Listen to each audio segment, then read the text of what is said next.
హైదరాబాద్ వనస్థలిపురంలో శ్రీ రామచంద్ర ప్రభువు రాధాకృష్ణ ప్రభు సమేతంగా నిర్వహించిన శోభాయాత్ర కనుల పండువగా సాగింది. భక్తుల భజనలు, జై శ్రీరామ్ నినాదాలతో యాత్ర ఆధ్యాత్మిక వాతావరణాన్ని సంతరించుకుంది. మహిళలు, యువత, చిన్నారులు పెద్ద సంఖ్యలో భక్తులు పాల్గొని శ్రీరామచంద్ర ప్రభువు రాధాకృష్ణులకు ప్రత్యేక పూజలు నిర్వహించారు. ఆలయ ప్రతినిధులు, హిందూ సంఘాల నాయకులు, భక్తులు పెద్ద సంఖ్యలో పాల్గొని శోభాయాత్రను విజయవంతం చేశారు.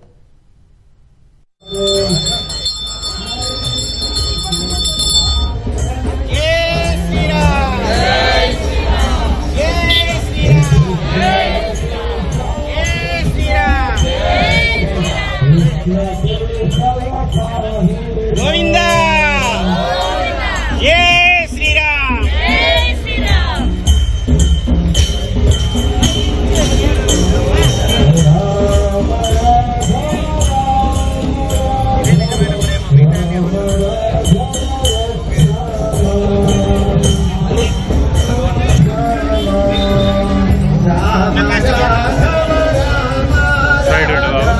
వెనకరా బాబు.